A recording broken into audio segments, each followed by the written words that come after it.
बिस्मिल्लाहिर्रहमानिर्रहीम रब्बिश्रह ली सदरी व यस्सिर ली अमरी वाहलुल उक़दतम मिन लिसानी यफ़क़हू क़ौली। आज की इस वीडियो का टॉपिक हमारा दीगर वीडियो से तकरीबन बिल्कुल ही मुख्तलिफ है, क्योंकि आज हम बात करेंगे कि सूद क्या है। अच्छा, अगर मैं ये कहूँ कि सूद इस्लाम में हराम है तो ये बिल्कुल भी कोई नई बात नहीं होगी हमारे लिए। लेकिन अगर मैं ये कहूँ कि सूद दीगर मज़ाहिब में भी हराम करार दी गई थी, प्रोहिबिटेड थी दीगर मज़ाहिब में भी, तो शायद कि ये आपके लिए नई बात हो। जिस तरह से अगर हम जूडिज़म की बात करें, अगर हम यहूदियों की बात करें, जूइश की बात करें, तो हमें पता लगता है कि उनकी किताब, उनकी जो ड्यूटरोनॉमी के अंदर आपका चैप्टर नंबर 23 वर्स नंबर 19 के अंदर हमें पता चलता है कि वहाँ पे वाज़े सूद को, इंटरेस्ट को प्रोहिबिटेड करार दे दिया गया है। अच्छा, उसी की अगली वर्स 20 के अंदर हमें पता चलता है कि जी हराम तो है लेकिन वो अपने भाइयों के लिए है। आप भाइयों के ऊपर उन्होंने प्रोहिबिटेड करार दिया है कि आप भाइयों को सूद नहीं दे सकते। भाइयों से मुराद उनके जो अपने लोग थे, आप यहूदियों को नहीं दे सकते सूद। लेकिन उसके अगली वर्स 20 में आता है कि जी उसके अलावा आप किसी स्ट्रेंजर को सूद दे सकते हैं। यहूदियों के अलावा जो लोग हैं आप उनको सूद दे सकते हैं, यहूदियों की बात की जाए। इसी तरह से अगर हम क्रिश्चियनिटी के अंदर आते हैं, बाइबल के हम मुताला करते हैं, उसमें देखते हैं कि सूद के बारे में वो लोग क्या कहते हैं, उनका मज़हब क्या कहता है।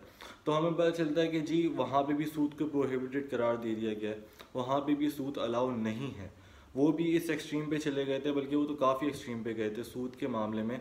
वो बिल्कुल भी ताउन नहीं किया करते थे। अगर हम ईसाइयों की भी बात करें, हमने यहूदियों को भी देखा कि वो भी सूद को बिल्कुल भी अच्छा नहीं समझते थे। हमने ईसाइयों को देखा, वो भी सूद को अच्छा नहीं समझते। तो हमारा मज़हब तो वाज़े है, हम सबको पता है कि सूद वाज़े हराम है हमारे मज़हब के अंदर। अच्छा, हमने देख लिया। अब हम अगर इकोनॉमिस्ट की बात करें तो उनके भी नज़रियात यही थे, कुछ के सब के। अगर हम एडम स्मिथ की बात करें तो उनको तो हम नहीं यहाँ शामिल कर सकते, बल्कि उनको तो हम इसके अगेंस्ट शामिल करेंगे इस बात के।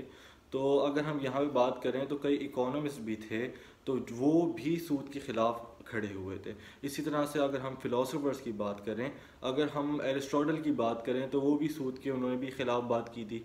तो सूद इंसानियत के लिए बहुत बहुत एक कह सकते हैं कि नुकसानदेह चीज़ थी, इंसानों के लिए नुकसानदेह चीज़ थी। और कई जगहों पे ये कहा जाता है कि सूद, जी हम तो सूद देने वाले लेंडर्स जो हैं वो ये कहते हैं कि जी हम तो इनको फ़ायदा पहुंचा रहे हैं, हम गरीब लोगों की मदद कर रहे हैं, जबकि ऐसा बिल्कुल भी नहीं है। वो सूद दे के गरीब लोगों के ऊपर और प्रेशर डाल रहे हैं। होता क्या है, अगर हम सिंपल वे में बात करें, एक मिसाल से इस चीज़ को समझते हैं कि सूद आखिरकार है क्या चीज़।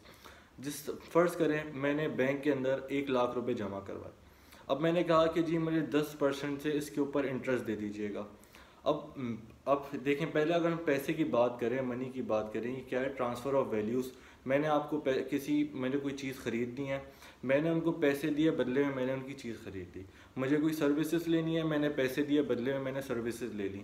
ये मनी का काम है। लेकिन कितनी अजीब बात है कि इसी पैसे से हम बग़ैर कुछ काम किए, बैठे बैठे किसी को कर्जा दे के हम और पैसे कमा सकते हैं।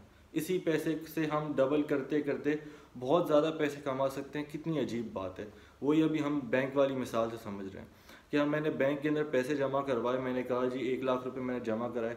मैंने कहा आप मुझे 10% से इसके ऊपर इंटरेस्ट हर महीने देते रहिएगा। अगर मैं अगले महीने पैसे निकलवाता हूँ तो मुझे कितने मिलेंगे, 10,000 रुपये उसके ऊपर और ऐड हो जाएंगे। मुझे मिलेंगे 1,10,000 रुपये। या तो मैंने कुछ भी नहीं, मेरे पैसे रखे हैं और 10% का इंटरेस्ट लग के मुझे मिल गया।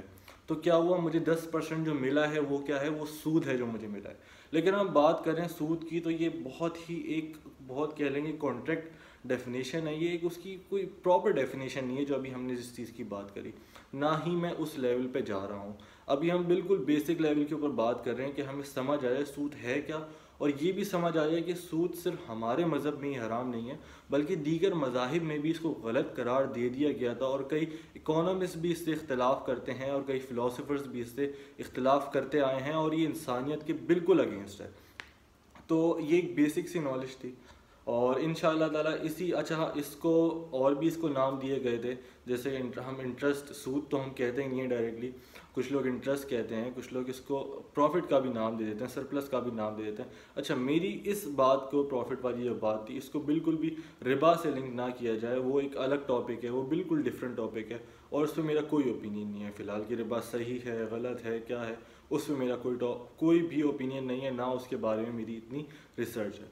तो वो एक अलग टॉपिक है। हम फिलहाल सूद के बारे में बात करें तो एक बेसिक सी बात थी, बेसिक सी नॉलेज थी। इंशाल्लाह हम इस पर कोशिश करेंगे कि दीगर वीडियोस के अंदर इस पर और डिटेल में बात करें। सो जज़ाकुमुल्लाहु खैरन, अल्लाह हाफिज़।